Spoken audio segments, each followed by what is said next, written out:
sir, and I must confess at the outset that I'm a great admirer of you, quite honestly, and it's very unfortunate that I had to speak to you in English, because I love listening to your Urdu sort of exhortations that you so wonderfully give, and people go crazy sort of. And I've been following you sort of in the sense what all you do, in the sense, because this interview was just sort of, I'm glad that I'm talking to you. So I really feel grateful that I got this opportunity. Thank you very much. And it's just probably for me, it's just a side thing that I happen to be a journalist. I really feel good that I was a journalist, that I'm able to meet you so close. Thank you very much. So at the outset, I must sort of confess that. Thank you. And sir, I'll just record it for my sort of convenience.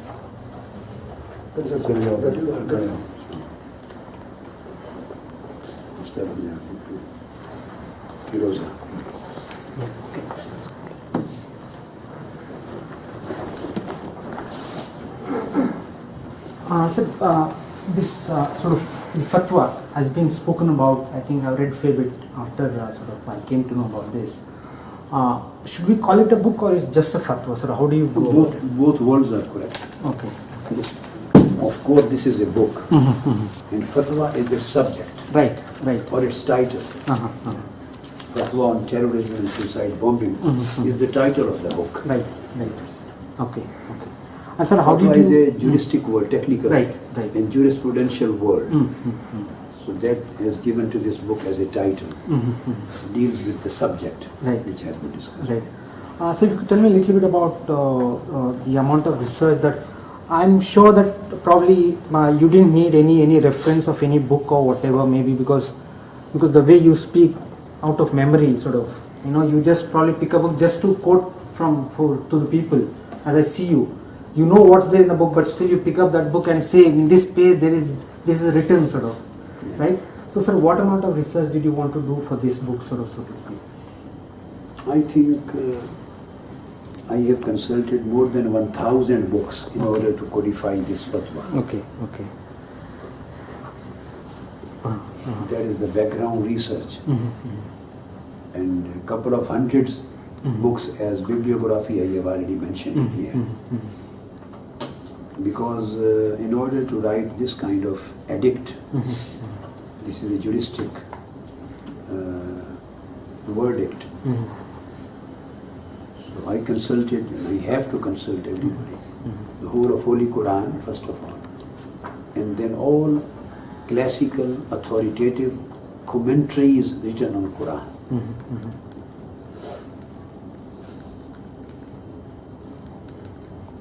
Just from the 2nd century of Islam up to the present century. Whole Quran. In the same way, the Hadith and Sunnah of Holy Prophet, and then all important books on Hadith and Sunnah and their relevant commentaries written by the classical authorities, which those whose words cannot be refuted or rebutted by Muslim communities. They possess the status of imams and recognized authorities on Islamic issues. And then Islamic law is a third source, and jurisprudence. And then there are 5 schools of law. The 4 are Sunni schools, and 5th one is Shia school, Jafri. So all 4 Sunni schools, I mean Hanafi, Maliki, Shafi, Hanbali, and Jafri, Shia school. All major basic books written by the great imams of those schools, jurists. Then their fatwas and their edicts, their writings, their research, their juristic opinions on the particular subject. So I have to consult. And then many books of Aqidah, and Islamic history. And even I have taken into consideration the Salafi scholars of present time also. So that every school of thought is represented. And after consulting all these books, I have given this final conclusion that the act of terrorism, or act of suicide bombing, or act of killing mankind, irrespective of their religion, race and color, that is totally prohibited and forbidden in Islam, and there is no room and no place for any kind of terroristic act under any pretext. And this is an unconditional condemnation. And this is an absolute condemnation without ifs and buts. Sir, to do such a thing, for you it must be sort of very ethical thing and very simple thing for you because you know so much. But probably your followers or people who follow you may feel that probably Qadri Sahib has taken too much of a risk, sort of. How do you see that, sort of? The people, those who love me, those who have good respect in their heart, they may think that I have risked my life by writing this, and not only writing, by launching this at the world level. Right, right. And then follow-up lecture tours and conferences, right from America, Washington DC, Chicago, universities everywhere, up to the Davos World Economic Forum, England, European countries, then Australia, New Zealand, their parliaments, up to the Arab world, in Pakistan, and every single corner. So it has been launched, it has been promoted, it has been translated. So the people may think that I have risked in my life in their view. They may be right or they may be correct. But I feel that I have not taken any risk, I have fulfilled my duty. First of all, as a humble servant of Islam, and as a servant of humanity. For I have done is for the sake of Islam, for sake of all religions, and for sake of mankind. So that I may be able to do some humble service to remove hatreds between religions, to remove misunderstandings between different cultures, and to remove the conflict, the conflicting atmosphere, to reduce its heat as much as possible between different communities, and to establish as much as possible, I will say theoretically, academically, ideologically, to create an atmosphere of love and tolerance, mutual understanding, an atmosphere of dialogue. Sir, as you said, you've spoken around the world. And from Pakistan, you coming from Pakistan, the kind of things that we hear. So, what is the response you get from the world leaders? So, because when they meet you, when they see you, when they listen to your lectures, what is the kind of like? I have, alhamdulillah, always, and particularly in the connection of these works, the works of promotion of peace, I would say, this is for promotion of peace. These my works are targeted towards de-radicalization of you. De-radicalization. And I would say these works are on counter-extremism and counter-terrorism, to promote the culture of peace and tolerance and love. So I have always, alhamdulillah, received very, very positive response. And I have not received, you can say, any negative or heartbreaking response from anywhere. I don't think that there's a possibility of that happening. I have received very positive response, even from the Arab world. I know the biggest, you can say, reception in the worlds of the newspapers, in the press and media. I received the biggest reception in Saudi Arabian, the biggest newspaper known as Ash-Sharq al-Awsat. You know, this Sharq al-Awsat is published in 18 countries around the world. 18 countries. Although its headquarters are Riyadh. They published my interview with big pictures on 3 full pages. Front page, the page which is always fixed for some specific royal personalities and is never open for other people. The full front page with very big picture and headline they allocated for this fatwa. then page number 10, then page number 13. Full 3 pages. And they published it twice. And again last year when there was my de-radicalization camp in Britain, they again reserved quite a few pages. And the same in Egypt, in Jordan, everywhere in Arab part of the world. If you see if you go to Google in Arabic world, you will see thousands of websites and newspapers around the Arab world. They have highlighted it. Right. And the same response from Muslim world, non-Muslim world, from Pakistan, everywhere. So, but I don't see the same kind of response from Pakistan to you, so, because you hardly appear on TV. I can vouch for that, especially on these television talk shows or sometimes probably you have. I follow them. My own belief is that it's you who should be up there, appearing in media, probably talking more often. Why doesn't that happen, sir? Like, I think you speak to your people a lot. I think you are not aware of the problem. Is for the last 6 years, I don't reside in Pakistan. I'm not living in Pakistan. No, I know. So, yeah. That's why the talk show and they always. No, so over the phone itself, when they speak to you, probably a little bit, you contribute a little bit, but not very often. Is that your decision or sort of? Sometimes is my decision. Okay. I can't spare too much time for the TV channels. Right. Because I am always too much busy in my research work. So if you just give your open time for TV channel, then they can take it. There are, I don't know, 50 or maybe 100 private channels in Pakistan. Yeah, true. Then everybody will try to get hold of you. Sometimes it's my decision. And sometimes, there is a media culture. Yeah. Their priorities are political. Yeah. Whatever is happening in the political arena of the country, and every day there is something new. Right. Every day there is something Right. new, which creates news. Yeah. So they are mostly interested in discussing those subjects. Those subjects, true.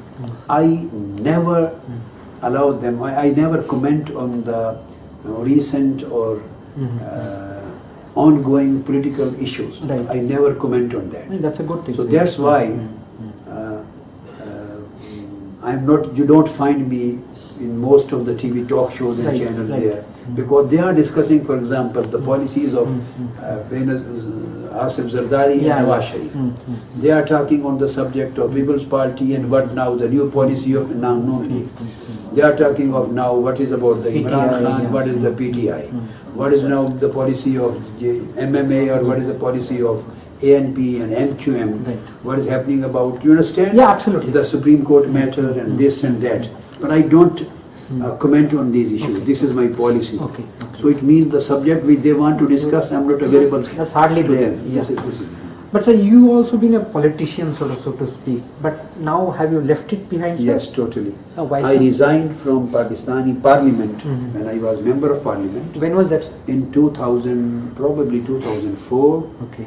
Or 5, I think, 2000? 4, you remember? 2004. I resigned in 2004 Okay. when I was member of the Parliament. And From you mean the Assembly or the Senate? no, I was member of the National Assembly. Assembly. Okay. Member of National Assembly. I resigned From which my constituency, seat sir? from Lahore, Oh, okay. Model Town, Okay. and Township. Okay. The most important constituency where Zulfikar Ali Bhutto used to contest election. Okay. It is very difficult to win that constituency. Right. That is the posh area, the top posh area, and the top poor area. Right. Okay. In the industries and factories, laborers, the very difficult and tough constituency. So I contested there. First time in my life, Okay. I never contested election. Never. In 2002 was my first election of my life. Okay. I won the seat. Under your own banner, party? No, my Pakistan Awami Tehreek, my own party. Okay. My own party. And then I resigned in 2004. Okay. When I resigned from seat, it means I resigned from the Pakistani politics. Okay. It was not from only the membership of the parliament. I resigned from Pakistani politics too. Okay. That's why I don't comment on it. Okay. So I have my own principles. If I resign from a particular subject, then I don't comment and on that. Okay. That's why their subject, normally media subject, they are more interested in day-to-day And political that's what development. happens. Yeah. And probably they have a new issue every day. That's the tragedy with Pakistan today. Sort of. There's something to discuss. So whenever there is any issue of terrorism or this kind of subjects, then they contact me, the main international they get my things. And they telecast my speeches. For example, this Miladun Nabi speech, this was telecast. They always telecast absolutely, sir. live, not only the QTV, but the Geo also telecasted the next day. And other all channels, they also keep on getting my speeches. So let me get back, sir, how do you have you always been so prodigious since your childhood when it comes to matters related to religion, or you've been a professor also or it's a natural talent, it's just that it's your interest that you've been reading and just... No, this was my whole family background, my childhood, combination of two lines. Okay. Yeah. My father himself, by profession he was a medical doctor. Okay. Yeah. As myself, by profession I was a lawyer and then professor of law. Right. My career and profession was as a professor of law in the Punjab University Law College. Right. And prior to that, I was a practicing lawyer. My father was a medical doctor. He qualified from Lucknow. He was a Lucknow graduate, my father. And then Hyderabad, Deccan. But at the same time, he was a great scholar and muhaddis, and a great classical scholar of his time, and a great saint, a waliullah at the same time. So he had combined both sides, the modern medical secular education and the religious and spiritual education together. Same was his way of my nourishment from childhood. So he got me admitted in a English school. Right. So my schooling took place in purely European English school. Sacred Heart School. That was run by Christian Catholics. It was a Catholic English school. Where was this one? Jung. Sacred Heart School. So my whole schooling took place there. And then after I was studying I was studying religious sciences in madrasas, in great scholars, from the great scholars, teachers, religious institutions combined together. And at the same time school, then college, then university, then did my master's, my law, then my PhD in law. So I also combined both education and both sides of in my life throughout. And the spiritual side, because of my father, I also inherited from his tarbiyah, his training. So this was a continuous process of whole life. It is not just a chance. And I kept on developing my research, writing. And now I have, by the time, I have finished about 1,000 books. I have authored 1,000 books. Nearly 500 are published. Nearly 500 are already published, available. And I have spoken on 7,000 topics, which are available in the form of, DVDs, CDs all over the world, which you keep on watching on QTV. Sir, how do you find time to sit and write? How do you spare your time, sir? Because you speak so much, you are a public personality, you keep traveling. I keep on doing my work sometimes the whole night. I start my work at 1 o'clock, 2 o'clock, afternoon, and I finish at Fajr time. The whole night. I divide my daytime in my research, in my writing, in my other visits, speeches, different.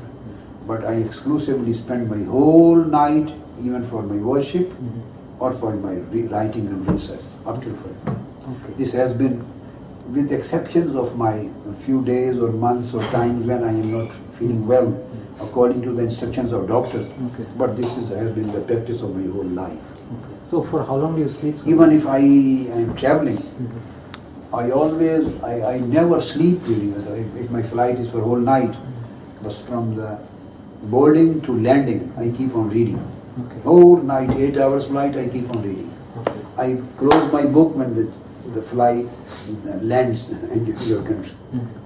So this is my whole habit. Okay. But generally, for how long do you sleep per day? Like, is there sort of any time that you sleep? Normally I sleep a little bit night time before Fajr, a little bit after Fajr. Okay. It 2 hours and 2 hours or 3 hours, but like that totally becomes 4 hours sometimes, 5 hours or 4 hours. A day, morning and night, including both. Sir, but I work about 16 to 18 hours now. Right. Before that, I used to work even up to 20 hours. Okay. I don't do any other work. I don't do jobs or works. I have reserved and dedicated myself just for research, for knowledge, for education, educating the mankind. And important thing, this is not my business. I don't take a single penny as royalty from my books or speeches. I never take even a single penny or single dollar or single rupiah from my books and from my speeches. You will find here note that my all income of my books and speeches is dedicated for the cause mission. I don't take. So you said. So I don't do these works for sake of worldly benefits or money. No. I just do for sake of my Lord, for His pleasure, for life hereafter. Agle जीवन के लिए. Okay. For next जीवन. Right. So you said you practiced law. What kind of law did you practice? Were you sort of civil and criminal, both sides. Okay. So if you could tell me. And me. I have been teaching as a professor of law. I taught in the Law College of Punjab University. Of course, my specialty was Islamic law and jurisprudence. This is my specialty. Right. But in addition to this subject, I have been teaching constitutional law. I taught American Constitution. I taught British constitutional law. And I taught Pakistani Constitution. Compared. I have been teaching international law. I have been teaching British law of tort and British jurisprudence. So I have been teaching different. I combine different disciplines and areas of knowledge in my life. Okay, sir. Let me insert one sort of new sort of thing. Sir, you're part of this Lahore Bar Association, I believe. Were you? I used to be the part of the High Court bar and thing. Okay. But sir, now I don't remember because maybe my card is expired or not. So I now, don't remember. Okay, now I'll insert one sort of question. I am part of the Lahore High Court bar. So let me insert one question. Probably even many sitting justices, lawyers and secretaries and IGs and judges and even justices of the High Courts and Supreme Court. Some of them are my students. Okay. Can you name one Chief Justice? No. Probably Justice? No. Okay. Okay, so let me insert one question sort of. Maybe some of the Chief Justices are also, some of them are my students. Okay, wonderful. Okay. Sitting as the sitting Chief Justice, but I won't name. Okay. Good enough. Okay, sir. So this is just for your knowledge, information. Sure. Sir, now let me answer one To question. know who is who. Sir, would you like this on record or would you want to? No problem. It can be on record. No problem. Okay. So let me answer one question here. And they are always proud of being my student. They should be, sir. They always. Well, anybody who's met you should be proud of himself. Yeah. So let me answer one question here. So there recently. And many federal ministers are my students. You can add not only judges. Okay. Federal ministers, provincial ministers, highest ranking police officers and federal secretaries, many people belonging to, and very senior lawyers and attorneys, they are my students. Because I have been teaching there for at least 14-15 years. I taught at the Law College, Punjab University, right from 1978 to 1989, up to 90. So I taught there for 13-14 years. So just imagine all those who graduated in law, and this is the highest seat of legal learning. The Punjab University Law College is the highest ranking law college, law school. So all those people who graduated from there, most of them are my students. And some of them, very senior people, are my colleagues. Etizaz Hassan is my colleague. There are many senior people. Some of them are colleagues, some of them are my students. Again, he's another. Sir, tell me a little bit about you run probably around 570 schools. That's like probably your organization in Pakistan. It is approximately 600 schools. 600 schools. Nearly 600. 580 or something like that. Okay. Nearly 600 schools. It is being run by Minhajul Quran Education Society. There are many colleges, girls' schools, boys' schools, and then dispensaries and medical centers and many other welfare things.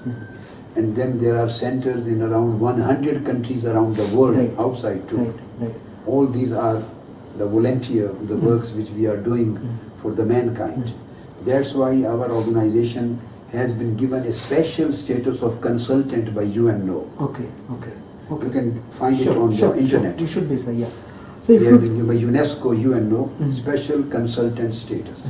So if you could tell me a little bit about what all is taught in these schools, like normal subjects? This is a normal school, like here in Delhi, in Lahore, in Pakistan. These are not madrasas. You can write. We have never established a single madrasa, just concentrating on religious syllabus. No, we combined the religious and secular and sciences. Even I established a university, and this is a chartered university by the government of Pakistan. And I am the head of their university, chairman of the board of governors, as a founder.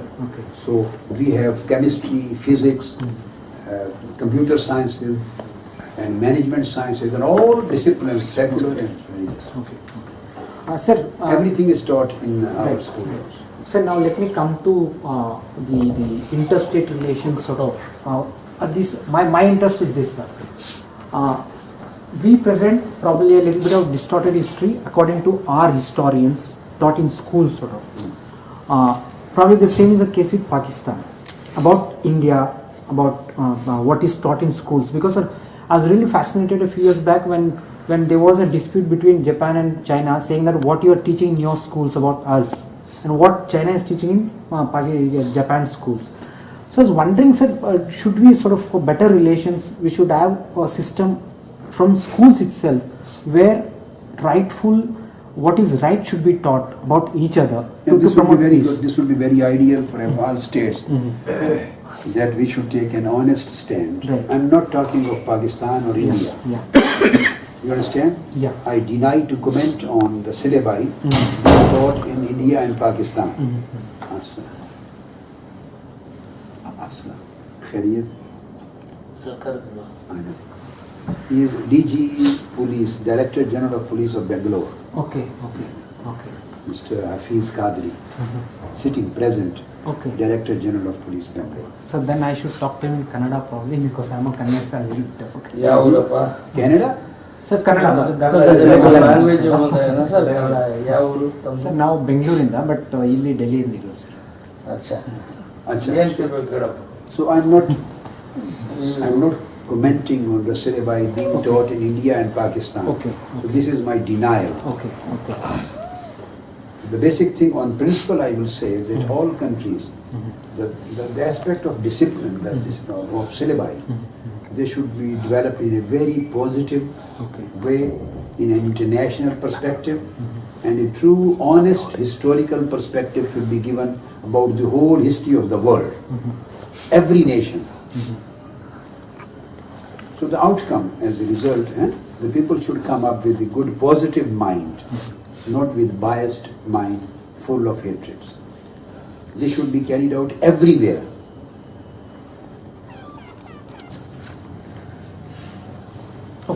Sir, it is said that Sufis brought Islam to the subcontinent. Now, that's sort of what people say. That's what I'm saying. Sir, where did religious scholars or religious people in their teaching sort of divert themselves that this extremism came into this sort of picture in these videos? Because as we know, Sufism sort of is all about, just... The Sufism always talks about love. About peace. Peace of your heart, peace of your mind, and peace in your actions. This is the teaching. And the same are teachings of Islam. There is no difference between Islamic teachings and Sufistic teaching. You know, the Sufism is a part of Islam. Sufism is nothing new to Islam. It is nothing outer from the sphere of Islam. This is just a part of Islam. But Sufism talks of the inner self, and other branches of Islam, they talk of the inner and outer self together. Okay. This terrorism has no concern with Islam, neither with Islam nor with Sufism. But I would say further that terrorism has no concern with any religion. Okay. Terrorism is, to me, is an anti-religion movement, an anti-human movement. Terrorism is anti-human religion and anti-religion movement. Terrorism is just terrorism. It is neither Islamic, nor Jewish, nor Christian, nor Hinduish. Saying it Islamic terrorism is totally wrong. This is a very, very wrong title. And when we say Islamic terrorists, we legalize them, we provide them legitimacy, we even provide them ground of legitimization, so that they may convince the younger generation that you see the Western world or the other people, the enemies of Islam, they are saying that we are true Muslim, our act is Islamic. When you put the word Islamic, when you say Islamic morality, it means the Islamic teachings of morality. When you say Islamic economy, you say Islamic ethics. You understand? Right, absolutely. When you say Islamic literature, when you say Islamic law, Islamic jurisprudence, when you put the word Islamic with any particular word, it means this is Islamic perspective. So terrorism is a criminal act. Criminal act. So how can we say Islamic crime or Islamic criminality? How can we say Christian criminality? Christian criminality. How can we say Jewish criminal? How can we say Hindu criminality? No, religion are beyond the criminal. Every religion teach peace, love and human values. Whether it is Islam, Jewish religion and Christian, those three religions of books. Whether this is other religion of Hindu religion, Buddhist religion, the Indian religions, or the Jainese religion, the Jain mat, or Hindu mat, or the Buddhist, or the Sardar, the Sikh mat. Every religion in the world, whether Confucius, every teaches ethics, love, human values, peace, tolerance. The teachings of Ramchandra, the teachings of Krishna Maharaj, Krishna, the teaching of Bhagavad Gita, the teaching of all Vedas. You go everywhere, you find peace and love. And they always talks of peace and love and human values. The same is with Islam. So there is nothing to do with Islam. This is a very wrong connotation, and it would be a great service to the cause of counter-extremism. Counter-extremism, to remove the word Islamic from terrorist, because they take it as a evidence that we are true Islamic. This is supporting them. Say them, these are terrorists. Who are these? These are criminals. Who are these? These are anti-Islam, anti-human beings, anti-religion. So that they are de-linked with the holy legitimacy, Islamic legitimacy. They are de-linked. This is very important thing. Sir. I'll highlight this. Sir, another thing, the terrorists draw their sort of inspiration or from the extremist teachings, so to speak. So how do we, if to nip in the bud, how do we stop that extremist teachings, so to speak? In every society, the terrorist people, this is a terroristic mindset. They always use their religion, which they belong to, their religion as a tool of exploitation. And everywhere there is one segment of the people who believe in extremistic interpretation of their religion. You find people in Jewish religion, you find the people in Christian religion. There are, many sects. Yeah. You find the people in Hindu religion, you find the people in Buddhism, in the Sikh Sardars, and you find the same way some people in Islamic community. There is a segment everywhere who believe in extremistic interpretation of their religion. So is the case with Muslim community too. The only way is that all governments everywhere should spend their budget in order to promote the moderate vision of religion. And this is only possible through reforms of any educational reforms and reforms of methodology of teaching, methods of teaching, reform of syllabi. And there should be some interfaith reforms by developing an interfaith culture, and intra-faith reforms by developing an atmosphere or culture of dialogue. Culture of dialogue. So that they may sit together and they should learn that a Muslim and Hindu can sit together. This should be taught. They should learn that Hindu and Muslim can sit together. They can discuss the matters together. They can eat together. But if there is Muslim, he has to eat halal. Because there is no impact. And there are some impediments, for example, for Hindus. If they don't eat certain meat, so he should stick to his religion. He should stick to, the Muslim should stick to his religion. But they can sit together in a common table and they can eat. They can sit together. They can talk together. They can. So this is, you have to develop the interfaith dialogue, and they should discuss the things in the form of dialogue. This is how you rebut the extremistic tendency.